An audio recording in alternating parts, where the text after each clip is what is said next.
All right, the Reds, talking Reds from the Anfield Wrap from Liverpool City Centre. We're not talking about the Reds though today. We're talking about the Euros, what we think of the Euros, what we think about it being at the last 16. All right, the Reds, talking Reds from the Anfield Wrap. That's weird, isn't it? Liverpool City Centre. Shut your knob head. We're talking about, who's that's it? We're talking about the Euros, it being at the last 16 stage, and we are doing it live and things like that happen sometimes when you do it live. And I've got Harriet Prior with me as well to do it. When stuff like this is happening, when big things happen, I still like to go and buy the papers because I've told you all before, I used to work on them. So I enjoy looking at the headlines. I enjoy seeing where they go with it. And as soon as England were drawn, it meant England were playing Germany. Obviously, the way the games went last night, I thought, oh no, this is going to be grim in the tabloids tomorrow. We're going to get slightly racist headlines. It's going to be all the crap that you've seen 1,000,001 times. And look, some of them have gone in that direction, Harriet. So we've got. Here we go on the back of the mirror there, and a few of the others have done that as well, and it's a bit like, oh come on boys, that's a bit tired. So I was really pleased then to see instead the Star go with "Slice to see you again," which I really enjoyed. If you don't get the reference, it is Southgate gaining chance for a pizza Euro revenge. This refers to the fact when Germany knocked England out of the Euros when Southgate was playing, he missed a pen, and then he ended up doing pizza videos with a bag over his head with the eyes cut out because obviously the whole nation hated him because he'd missed a pen, all that kind of gear. But they put a bit of thought into it, haven't they? You know what I mean? They haven't just gone down the normal road. What's your thoughts on the respective headlines there? I mean, here we go again is a little bit predictable, isn't it? I think we've seen that before. This one, I think, is quite specific. I don't think I'd have got that pizza reference unless you'd have told me. So I'm not sure what they're going for with that. 25 years ago, isn't it? Yeah, so, I wasn't alive. So, I mean, there we go. But, I appreciate the effort. But, yeah, I think the main star you haven't even spoken about yet, have you? So. No, the main thing and the title of today's Talking Reds relates to the front page of the Star. Someone's asked already in the comments there, is this the same seagull that hates Atco? If you don't know about that, there is a seagull in Liverpool that attacks Neil Atkinson when he's eating his sandwiches in the city centre. More on that as we have it. But the front page of the Star today is, we've consulted our psychic seagull and he predicted this. So here's next Tuesday's result a little bit early. England beat the Germans in penalty shootout. So there you go. The psychic seagull that lives at the Daily Star's offices has predicted that England will win on a penalty shootout. It doesn't go into more detail about the seagull, which I'm a bit disappointed in. I feel like they could have, carried on a little bit more with more seagull chat. Yeah. But it's creative, it's different. Do you know what I mean? It's like, what's the front page in a minute? COVID, lockdown, come on boys. We don't need that. It's a bit of a laugh. There's also a bit of a Navy situation going on between Russia and, our Navy and, a little bit of Cold War-esque shit. It's quite heavy, don't get me wrong, and I get it, and it's dead serious, but, the Star just say, up Ship Creek, which I very much enjoyed. But what do you think about the psychic seagull then? I want to know more about the seagull. How is he predicting the penalty? Like, how do they know he's saying penalties? What's the method? Where does this seagull live? They got him in a cage in the office. I'm not sure about that. Yeah, I just want to know a bit more about what the method is here. Yeah, I think they should go into that. If it's, if they're saying it's scientific, if it's making the front page, they should be telling us how it's happening. But we had an octopus, didn't we, once upon a time, not so long ago, predicting football results. There's always something quite daft like this, so you can see where the Star are going with it. So I enjoy it. I enjoy the daftness of it.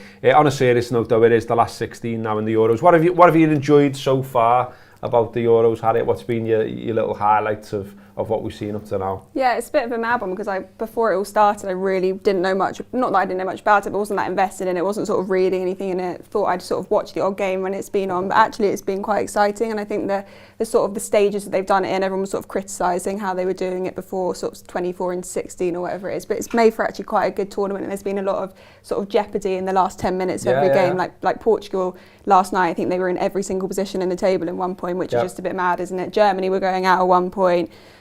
Portugal were going out at one point, but I mean, at the end of the day, it's probably every team that you expected to get through has got through. There's not been any real big surprises. I guess the surprises have more come from the fact that the teams that you expected to really fly haven't actually done as well as we maybe hoped for. Like France haven't done, they've done all right, but they've still been scraping by and not been that convincing as we thought they would be. Mbappe hasn't even scored yet, which is a bit mad. I think Italy are the only one at the moment who have actually looked like they could go on and win it. So I think the last 16 will be quite good. There's no sort of safety net for any of the teams anymore, so it'll be a good round and to see what happens. Yeah, it was tremendous last night, I thought, in that, you've obviously got, because it's the final group games, they played at the same time, so you could flick between BBC 1 and 2 depending on which game you wanted to watch. I thought it didn't really work with the commentators sort of going, there's been a goal in the Germany game, and then he was doing like dramatic pauses, and I was like, I don't want a dramatic pause, I'll just put 2 on and see what happened.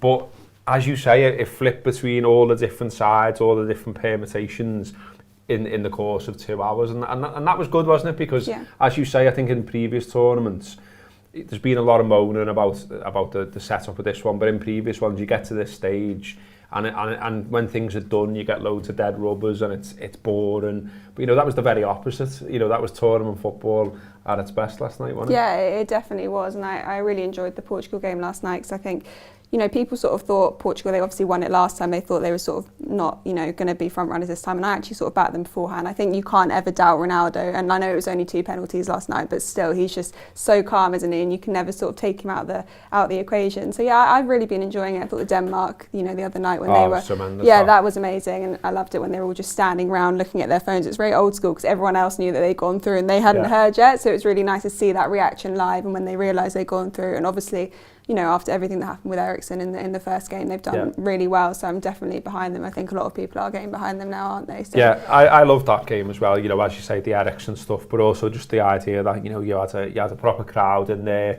you could see hail going everywhere when the goal goes in, and it's a good goal, and it's just, I don't know, it was nice, wasn't it? It made you feel alive again. The other team that I've enjoyed, and no, I am not fucking Welsh, despite the name, but the other one, I have enjoyed watching Wales, like just the way their games have fell.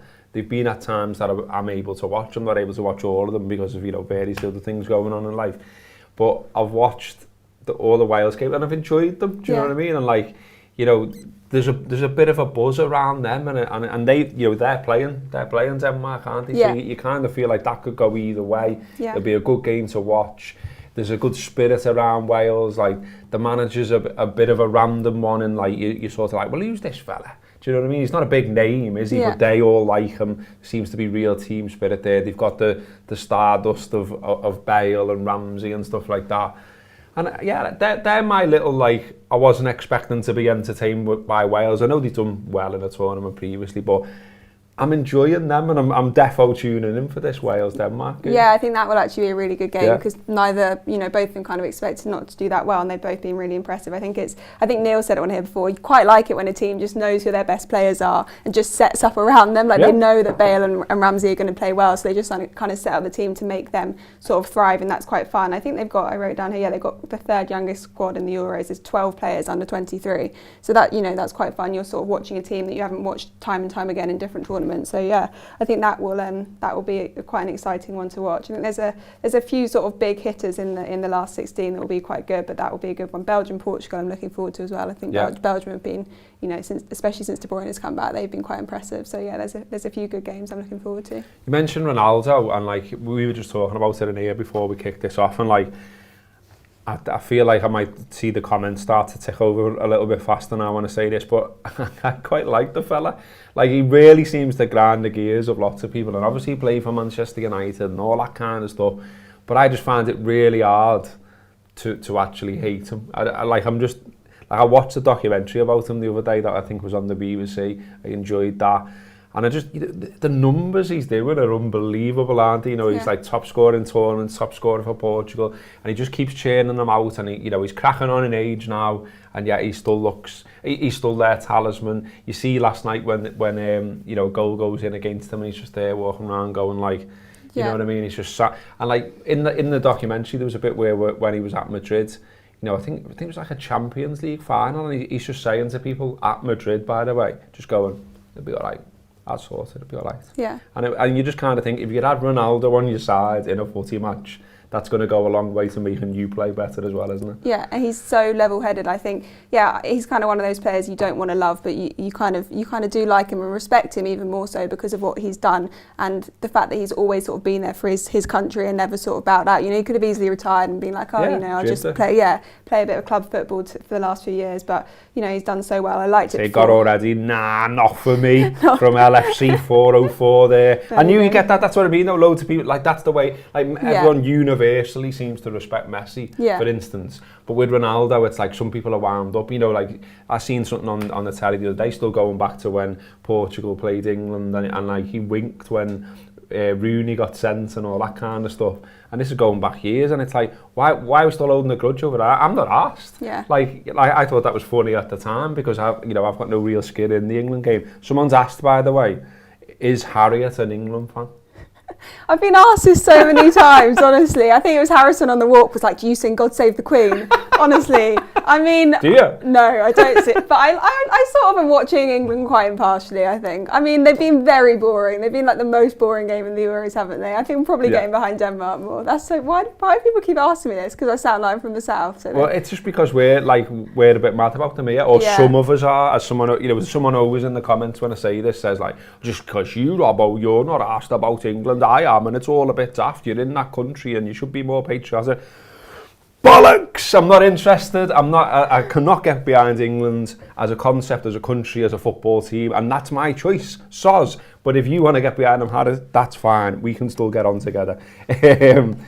What else have we got? Oh yeah, Scotland are out, obviously. Scotland are out. That means Robbo gets to come home. Yeah. He's obviously gutted. It was all over his face. It was a bit of a shame. I'm kind of glad though there as well, to be honest. Sorry, Scots, but the idea that we can now, to use the chestnut phrase, wrap him up in cotton wool and have him ready for our season, that's what I'm worried about now with him. He's played so much footy, that lad, hasn't he? Yeah, he's played. I mean, I thought he'd look really tired in the Euros, or, you know, he's just played so much football last season, and I think, you know, he's led his country really well, and I think he can be really proud of what he's done there. But yeah, ultimately, I'm pretty happy that he can come back and start pre-season, have a couple of weeks rest, maybe go on holiday. Well, maybe not. He can't really go anywhere at the moment, can he? But yeah, it's quite nice that he'll just be back and sort of put in bubble wrap now. I kind of want the same to happen to Henderson. I didn't really like it when he came on the other day. I was like, this feels a bit unnecessary. But he was good though, wasn't he? Yeah. I mean, influencing it like. When was the last time he played? He hasn't played in a few months, has he? So it's good to see that he's actually fit and that he'll be all right again next season. But yeah, Robertson's done really well, and I liked his sort of social media post putting out about, you know, how proud he is of, you know, how Scotland have done and that. So yeah, good for them, but glad that he's coming back here. Yeah, absolutely.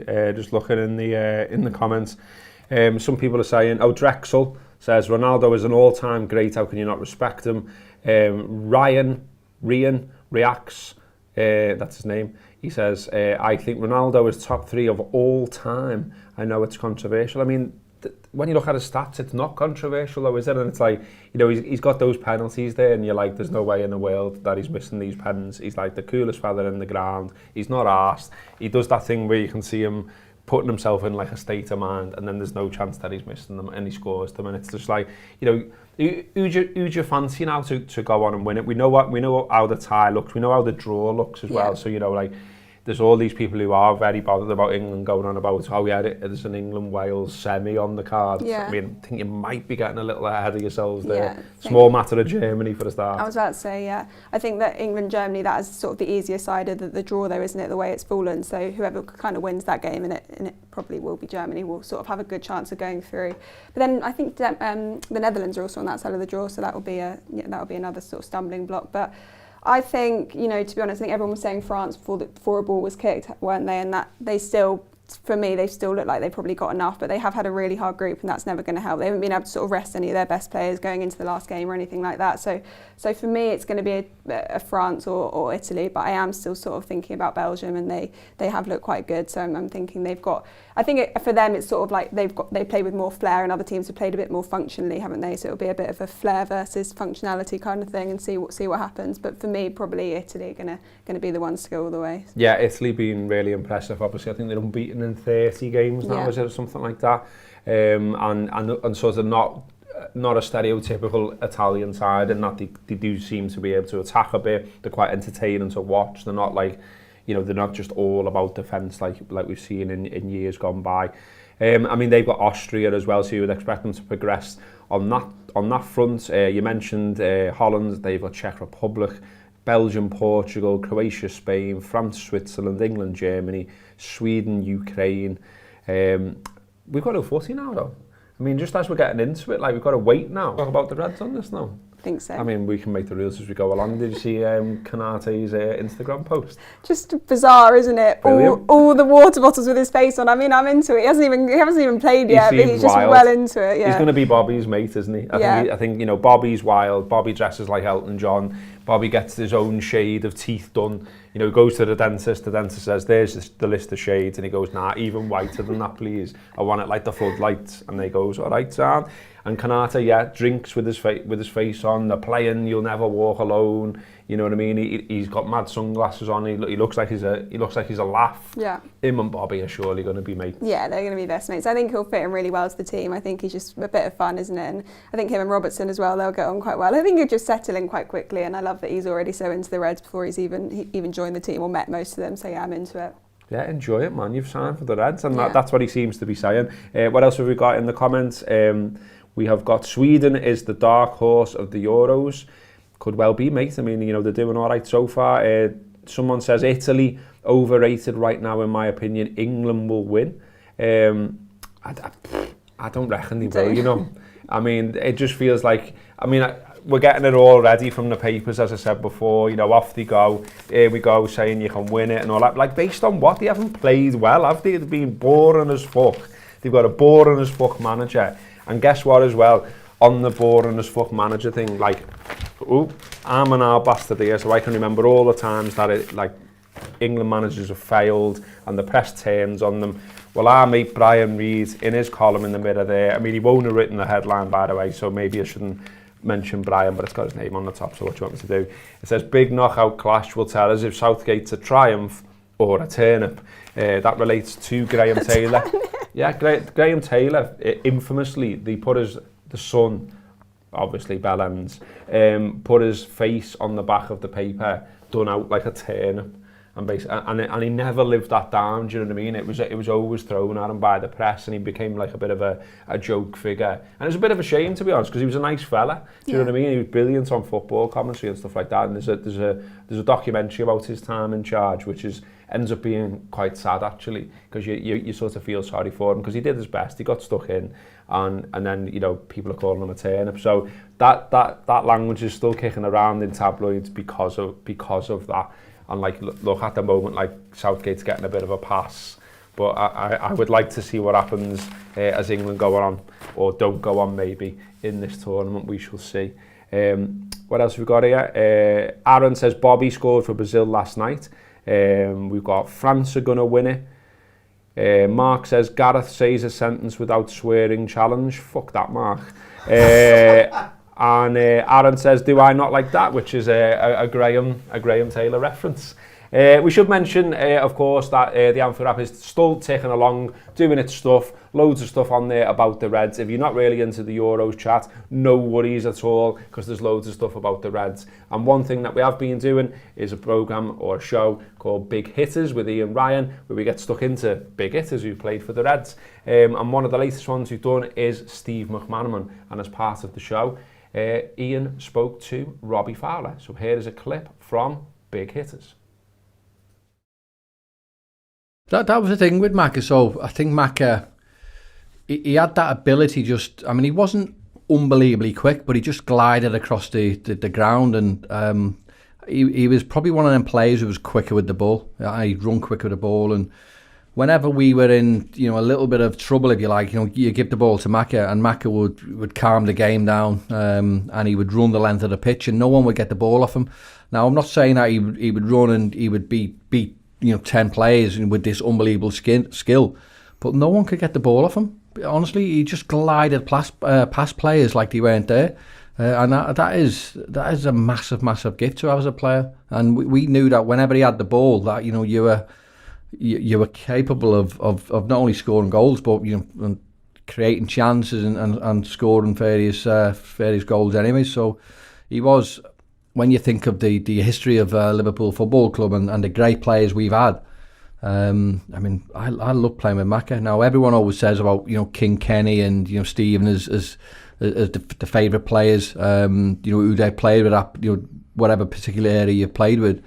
Now, I love playing with Stephen. I thought Stephen was incredible, but my favourite player playing was Stevie Mac because of what he did and the type of goals I scored, and the enjoyment that he got from not only myself but anyone else scoring goals. Now, I think if you sort of look back and you look back at Macca's career and you look at the goals, when he scores, he's not really, I mean, he doesn't run about as though he's like unbelievably excited, although inside he is.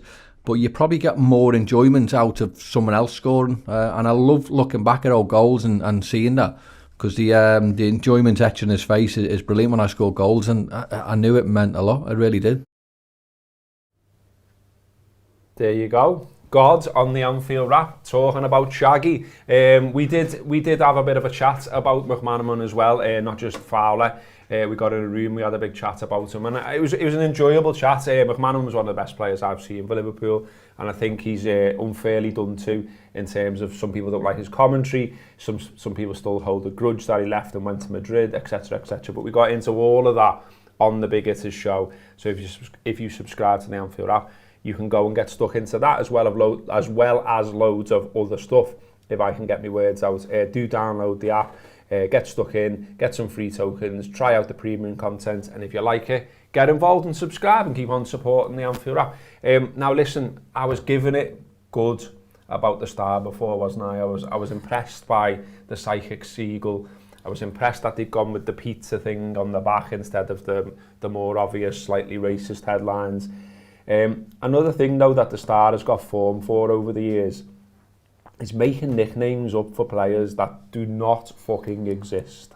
And I always remember when I was working on papers, you know, we'd have all the papers in the office and you'd look what they were doing and saying and, you know, see if you could nick ideas and make them better and all that kind of gear. And they always called Steven Gerrard Gero in headlines, and I'm like, who the fuck in the world calls Steven Gerrard Gero? No one in Liverpool does. None of his mates do. No other newspaper does. And they're still doing it. So like they're trying to big up the Three Lions in England, saying the new sensation is ready. So you've had Gaza and you've had Wayne Rooney, and now you've got Jack Grealish, right? That's the theme of the piece. So the headline is Gaza, Waza, Jazza. Nah. I mean, I was just asking you, Harriet, in the break there, you know, if you'd studied like writing headlines. You can't just make up that Jack Grealish is called Jazza. Yeah.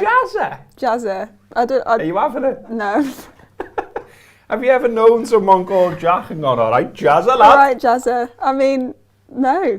I have nothing more to say. It's not great, is it? Just Jazza. Not having it, Daily Star. I mean, look, you did well with the seagull. I enjoyed the seagull. More psychic seagull, less nicknames. Exactly, and we want more about the seagull. What's it doing? Yeah. What's it eating? Does it fancy a bit of Neil Atkinson's butty? Does it want to come down to Liverpool?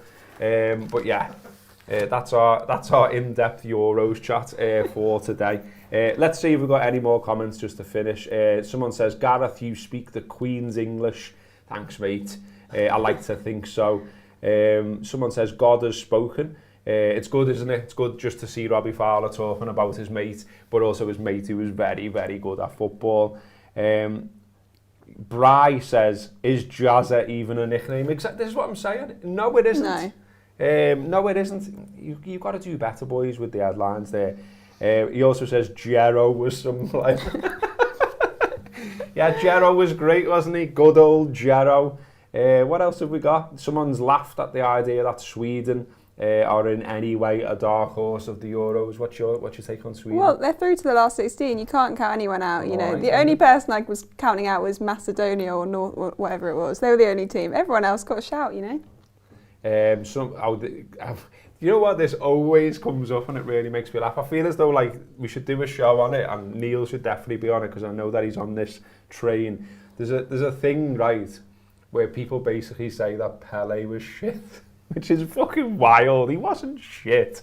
But there's like, there's a thing that his stats are padded basically by playing like no mark games. And someone's put it here, Pele's stats are on fraud watch. It just always makes you laugh because, like, I mean, if you were having an argument in a room about it, well, did you see him play? Well, there's video kicking around of him scoring goals in World Cups and stuff. I imagine he was all right, do you know what I mean? But it's like there's like this conspiracy that he wasn't that good and that Ronaldo's therefore well better. Any Pele thoughts? Not many Pele thoughts, but people like to say the same about Ronaldo. People don't think Ronaldo's that good. Some people do. Yeah.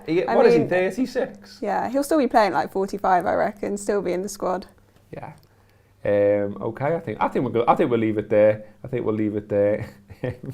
There's still people talking about the nicknames. Look, we could go on all day, but I think we best stop. Do go and get involved with the Anfield Wrap, the website, the video, the podcasts, the social media. We're fucking everywhere. Up the Reds. That's been the Anfield Wrap.